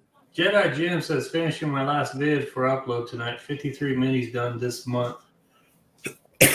Nice. That's awesome, Jim. Yeah. And then Percy, don't worry, dude. The basing is done. Horribly underperformed on much. Hey, I horribly underperformed in this my own challenge too. So he's getting base tonight. So cool. Nice. Roland. Are you gonna put a head on him? No. Rolling the headless Thompson gunner. God, man. For somebody who likes to make fun of us for being young, you're really not hip on the Warren Zevon music. Good night, Gordon. All right, Gordon. See you, Gordo. Talk to you tomorrow, man. I guess I should get this hooked up. Rolling the headless Thompson gunner. Raw.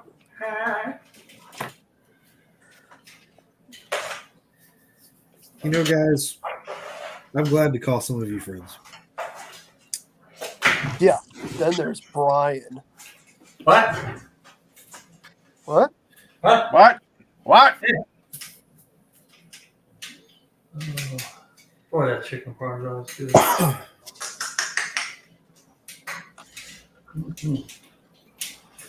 So I got 1, 2, 3, 4, 5, 6, 7, 8, 9, 10, 11, 12, 13, 14 strips. Strips. Chicken strips? 14 strips of 6mm infantry ready to be primed. Nice. Was that ACW or is that? Yep, ACW. Cool. 14 brigades. That's almost enough for Shiloh. Oh yeah, are you painting the Right. Confederacy or the Union? I'm doing Confederates. Okay. Yeah, Percy, I will do a March paint challenge. I don't know if I'm going to do the full 3-month challenge like I did last year, but I am going to do at least March. And I liked what McMurray brought up last week, and I'm gonna with his okay, I'm gonna run with it. What's that? Paint by the meter. Oh, the go in the distance. Yeah, go in the distance. How many? How far can you go? Now for Reese, it's going to be a lot easier Ooh, snap. because he does Holy 54 fuck. millimeter. Look at that. What is it? Yep, the T-Rex, about a foot long. Little toy T-Rex there, eh? Oh, it's a Tamiya model. Oh, is that Tamia? Okay, how is that actually? Albino T-Rex. What'd you say? I have heard that Albino. word pronounced many different ways. I'm not Japanese. I've I don't know how to pronounce it. I read it. I've all heard kinds of different ways. Tamaya. I've heard Tamiya. Tamia. Tamiya. Yeah. I don't know. Brian, you're the model builder. How do you pronounce Tamia. it? I've always pronounced it Tamia. Okay, then it's Tamiya. Then I don't know. I don't know. Well, I do know it's Tamia. It's Tamia. Or it's Tamia. Hey, I've got 3 of you whose opinions I actually care about on here, so I want to ask questions. Hey, man.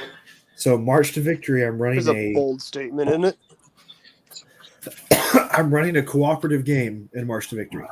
There it is. Is it worth the time and the randomness to roll up a random fire team for every player at the table? Honestly, I would just go based off the units. I think Jay does a good job of putting out groups, and then people can choose their group. Okay. That seems to be a pretty solid Well- way to do it, because otherwise you're going to get somebody who says, "Well, I didn't want to have that. I got screwed by the dice. What have you? What have you, Here's what my have you." thought. Here's my thought. We roll up the amount of figures allowed on the table, and then they go 1 1 1 1 1 1 1 1 1 1 1. Especially since it's a cooperative game, the whole table wins or the whole table loses. And then you figure out what you have at your disposal, and then the table divvies up who's going to take what as a fire team. So if you want to give a guy with a shotgun, an M79, and 2 M16s as a fire team, go at it. If How you long does it take to roll up a figure? So my thought would be, oh yeah, you're right. I'm unsure on that. I need to test that because That's my next question. It may be a waste of time. You're still painting 30 Marines. Yes. So if it takes a minute to do each one, which is pretty quick. Well, I'm not going to have 30 figures on the table. But if I did the random rolls, I want to make sure I have enough options where everything that can potentially get rolled, I have. I gotcha. Because I'm only going to allow a certain number of M60s or a certain number of sniper rifles or a certain number of M79s. You can bring as many M16s and M14s as you want to. Then to be honest with you, I would just have those sitting out and then say, here, take your pick, go. Okay. You know what Pretty I mean? proud of that Does that make setup. any sense? Yeah. Looks good, man. That setup looks great, Brian. It's a good setup to be proud of. That is slick. Isn't it, though? That's from that view. I don't know if I could go any further. There's that. Oh, now that McMurray's on here, can I tell him about the phone call? Yeah. So I'm at work yesterday, and my phone rings, and it's a number from my hometown. And my phone is not my phone does not have the number from my hometown. So I answer it, and I hear, Reese, this is Roger from the Boone County, Arkansas Sheriff's Department. I'm here at the Boone County Jail with your grandfather. Ooh. What? And I'm sitting there going, what on earth did he do? And then, thankfully, for both my heart and his ears, my grandfather speaks up and goes, sorry, I didn't have cell service in here. I'm working on a dishwasher and I need your advice. Oh, there you go. That's good. I was like, okay, that makes sense. I was like, what happened? And why was your lawyer not your first call? Reasonable. That's fucking awesome. Yeah. I don't have double service. I had a phone call at work today. So I answered, thanks for calling Pike Feeds. This is Chris. How may I help you? Says, yeah, you need to let Roger know that he's got hogs out on the highway. Roger's one of our truck drivers. Yeah. Does Roger have hogs at home, or was Roger driving hogs around today? No. Roger's got hogs at home. Okay. They're just phone calls you wouldn't get in the city. Yeah. You guys are Midwest hillbilly hicks. Oh, you have no idea, dude. Hicks. Brian, what weird phone call did you get at work today? Me? Probably an old lady bitching about the No. weeds in her gravel. Oh my gosh, we're getting one of those what was it, atmospheric rivers, meaning we're gonna have rain for a week and a half. That's Welcome to our world. Yeah. Well, that's like Arkansas on a random weekend. you guys have good dirt. We have clay, and half an inch to an inch, we're flooding, dude. Oh, I know. You wonder why it took so long to get to statehood. Y'all couldn't grow anything. Oh Yeah, dude. man. You can grow everything. They can grow yucca. What'd you say? They can grow yucca and javelinas. Oh, you guys just don't know. I mean, it seems like you just told us. What? Our dirt's clay, yeah, but you can still work it out, whatever. No, so starting actually tomorrow evening, it'll be kind of interesting. I wonder if I'm gonna have unwanted days off here. Oh. They aren't calling you in to, like, prepare their ground and whatnot? No, there's nothing, dude. It's gravel, a lot of gravel here, and the Bermuda grass is dormant, so there's no mowing. Not until it starts getting hot. It got to 76 today, I think, 77 around there. So, but then we're having our big plunge. This is when everyone gets sick. Is when you have like 78 degrees, and then your high for tomorrow is like 52. Yep. So, They got the same problem here, but it's 30 degrees less. yeah. We'll go from like today. We got almost to 50. Yeah. Felt fucking amazing. Well, Yeah, I enjoy it because honestly, we need the water, and it's always great to see the north get plummeted with snow because that's our water down here. So, but shoot, I've been looking at getting some new fishing poles here. Get rid of all the crap I have, and I'm probably go back and start fishing again. To answer Percy, I'm thinking, yeah, we will do it. Probably not on the 1st, which is a Friday. Probably what we'll do is start up like on noon on Saturday and go until noon on Sunday, kind of like we did last year. Oh, we're doing another 24-hour challenge? I'm thinking so. Why not? Oh, baby, You here down? we go. Are you down? Paint challenge. Yeah. Yeah, that's As long as I'm off, yeah, absolutely. If McMurray gets a paint challenge, I'll automatically get a paint challenge. What? If you're in a paint challenge, I'll join the paint challenge. Yeah, dude. I'm always into a paint challenge. You know that. Walk them out. Hey. Hey, Chris Long, how's it going, buddy? How He's you getting doing? You pissed been about looking at people that? showing up. He's getting pissed about people showing up and not calling him first. Yeah, I understand that. Chris, you been looking much more into that? I keep reading more Indian Ocean raid. 1942. What if all the R's had shown up? And now my brain is ticking, buddy. My brain is ticking hard. Got to be a game in here somewhere, buddy. I can smell it. I just gotta find it. I'm quite excited, to be honest with you.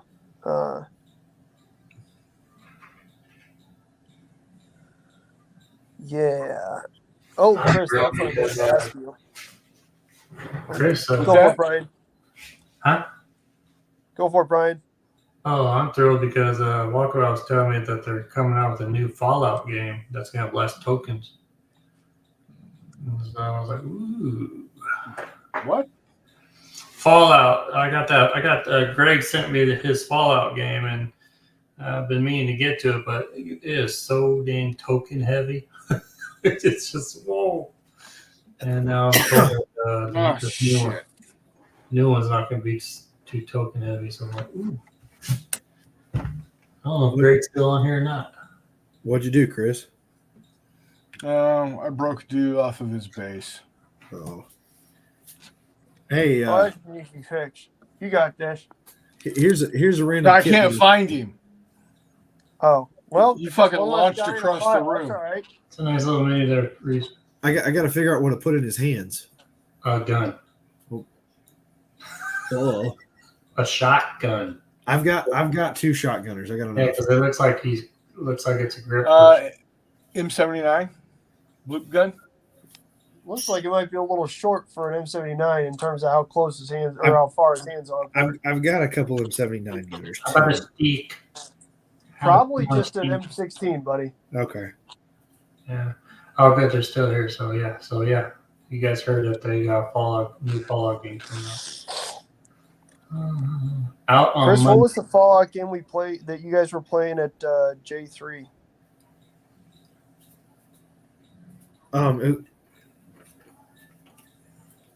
Bunker builder or build your bunker or It was some kind of that was the basic premise, was you're building your Oh yeah.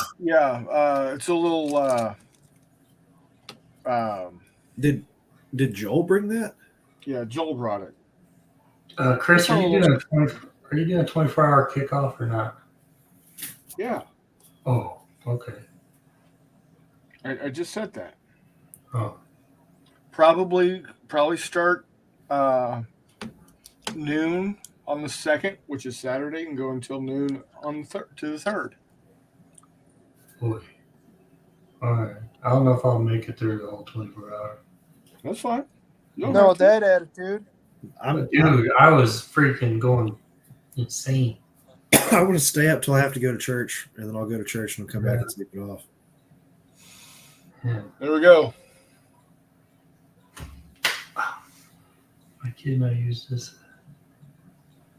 This is not a test for fogging. My artillery sighters.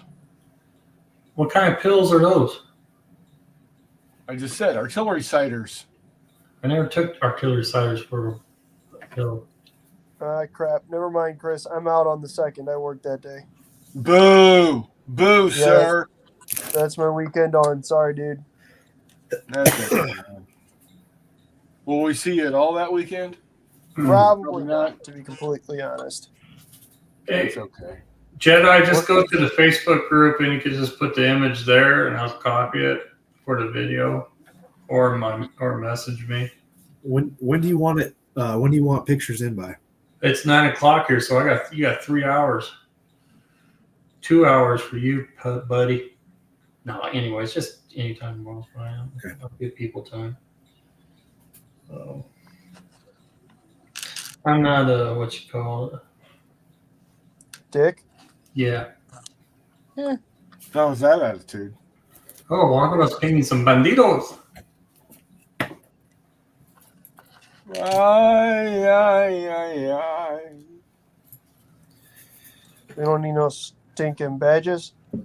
Me and no Bill there, we both come from Georgia, but Hank down in New Mexico. All right, there we And I bet go. one person on this stream actually got that. No. Thank you. I got you, bro. You know, at least one person here listens to good music. Right? I was listening to a lot. I started with my guys from Texas with 3 names playlist, and then that just fell into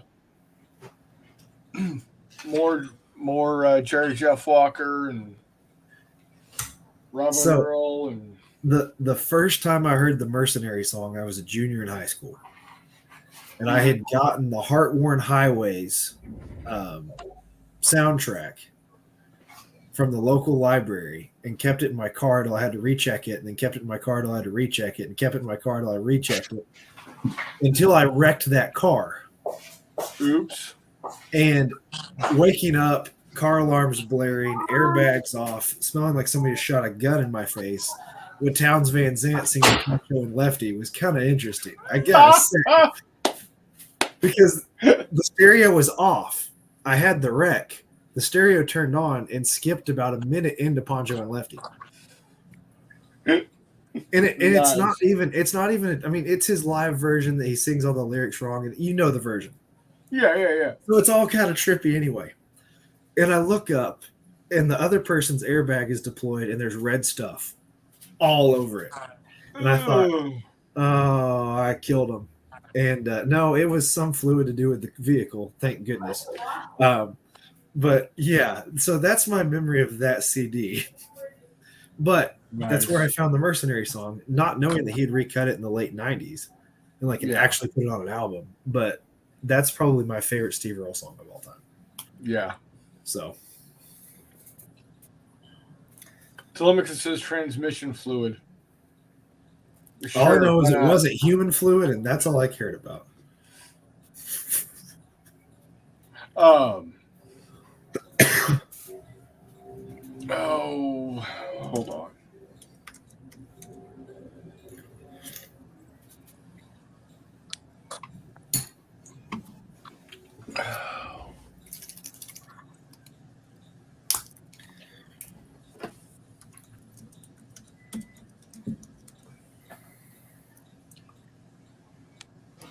Yep. I think one of my favorite versions of the Mercenary song Mhm. is by Cory Morrow. Oh, I need to look that up. I never heard that. Yeah, it's on his The Cory Morrow Band album. I think it's his. It's a great album all the way through. Every song, to me, every song is just singable. You know, it's a type. For a Saturday or Sunday afternoon, driving out in the country, windows open, doing 90 on the back roads, just singing as loud as you can with the radio because it's cranked to 11. That's one of the albums that I would listen to, and we would go driving through the hill country. Yeah, that'd be fun. Walkabout says he loves Steve Earles. I think the lead singer of Turnpike Troubadours could cut Mercenary song and do what they do with it. Yeah. So, yeah, just but Cory Morrow's got a good voice for it. Yeah, he does. I'm trying to think who did the cover of Shades of Grey on a live album. Hang on, I'll find it. What are you talking about? I don't know. We're talking about great Americana music. Getting my last coats of wash onto these guys, and then we're on to basing. I'm getting my decals. It's Jason Boland and Cody Canada. They teamed up on it. I don't know if you've heard it or not. You're familiar with Shades of Grey by Robert O'Keefe, right? Yeah. The first time I heard the twist in that song, I had to pull the car over. I kid you not.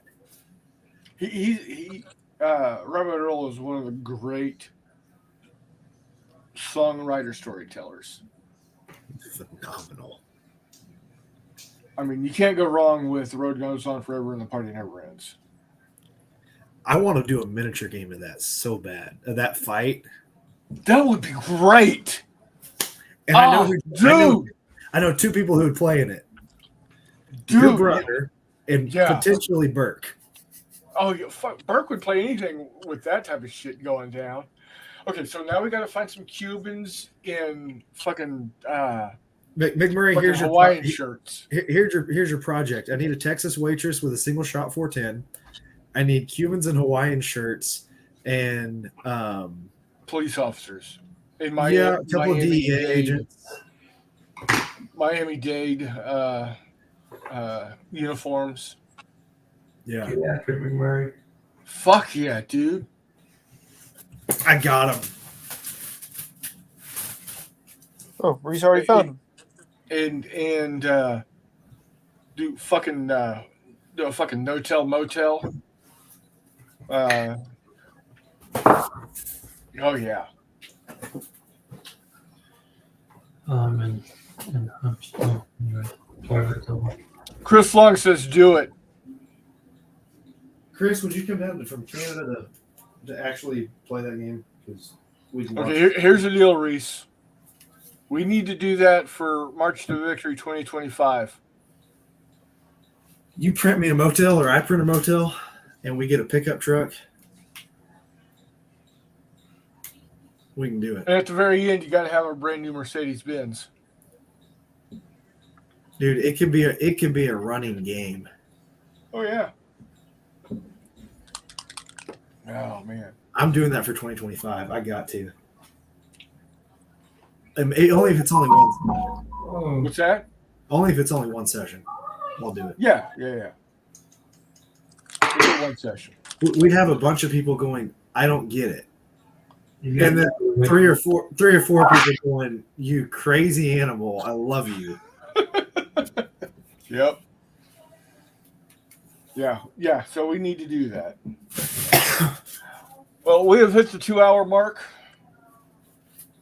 I think we had a pretty good session. We talked a lot about different stuff. We talked about our painting challenge, War Mutt. Yes, thanks for joining in, guys. We talked some ships. We talked some guns. We talked some Americana music. We didn't talk about food tonight, oddly. Oh, well. Hooray! No. Probably not going to have a paint and chat this weekend. I don't know. We might. Depends on if I got to make a trip to Kansas City or not. Jedi Jim says he's requested to join the Facebook group. Oh, that's probably what that beeping was. And Gamers with Coffee actually says tacos. Tacos. So there we go. We talked about food. Actually, we did black bean and pepper with grilled chicken quesadillas for dinner tonight. They were pretty good. Hey, Greg, you ready to kick the shit out of Grimdale with me? Yeah. All right, the rest of you viewers also hop on Mini War Mutt's YouTube channel, and when you see him do stuff, ask him when Grimdale's going down. Oh, crap. Yep. Every video. Hey, Grimdale? Question mark? Grimdale? Question mark? Grimdale? Question mark? Dude, shut up. Grim? Question mark. Dale? Question mark. Dude, obviously I had the table set up, so it's getting very near to Grimdale, right? I know. We're just all very excited. Yeah. So, all right, guys. Y'all take care. Ooh, excuse me. Next time believe it or not, next time you see this face, we'll be in February. We're 1/12 of the way through this year already. Crazy talk. Good riddance. So, yeah, right. All right, guys. Until next time, we will see you on the flip side. Bye, guys.